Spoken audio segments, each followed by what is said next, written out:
Well, let me ask you another question, Dave. I want to revisit this because since me and Fiorella have started getting into gear, whatnot, we've been getting a lot of criticism from people who think that we should have stuck with the Dem exit movement. Now, after I talked to you, you pretty much convinced me to go Dementer. I loved your argument. I love what you had to say.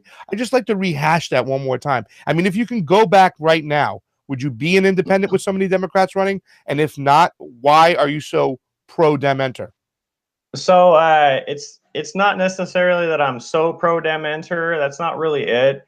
It's a California strategy. So, and this is what I explain to people as well, is if I was in any other state, it might be different. But in California, in the 2016 election, even though Hillary was at the top of the ticket, people voted for her 60% to, I think it was like 38, 39% for Trump.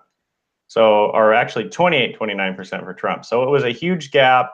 And a lot of people automatically voted Democrat. You can see that across the other races. So California votes Democrat even though they don't register Democrat. The Green Party in that election, they only got like 2%. And I don't remember any no party preference candidates on that ballot or what they got. So at the end of the day, it's a strategy thing. You need that D next to your name in California. That might not always be the case. In races like Gail McLaughlin, she didn't need it because she already had name recognition and she's already very well known for her history in Richmond and the progressive movement in general and in the Bernie circles. So they already knew who she was. Mm-hmm. So, she didn't have to do that. Whereas I, with less name recognition, have to do that. And one thing I like to show people, and I showed people online, is the LA County voter guide. Look who's number one.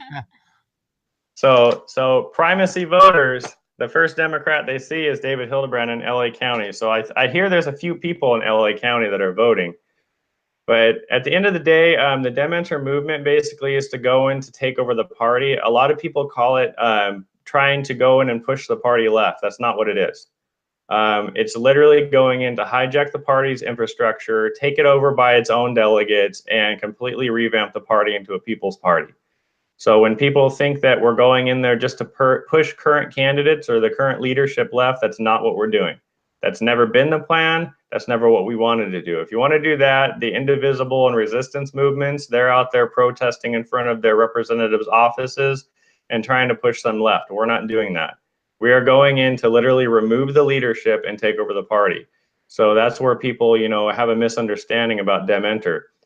Fully on board. If people want to Demexit, people want to go green, want to go peace and freedom, movement for a people's party, do what you need to do. But at the end of the day, we have to remember there's only a certain number of candidates on the ballot. So like in my race, there's no green candidate.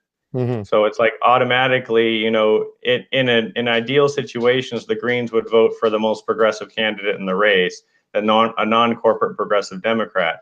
But a lot of Greens won't vote for a Democrat. Who is the most progressive Democrat in this race? Well, it depends on your definition of progressive, whether you're a Feinstein progressive or you're a Democratic Socialist progressive. If you're the latter, then that would be me. I'm the only Democratic Socialist in the race.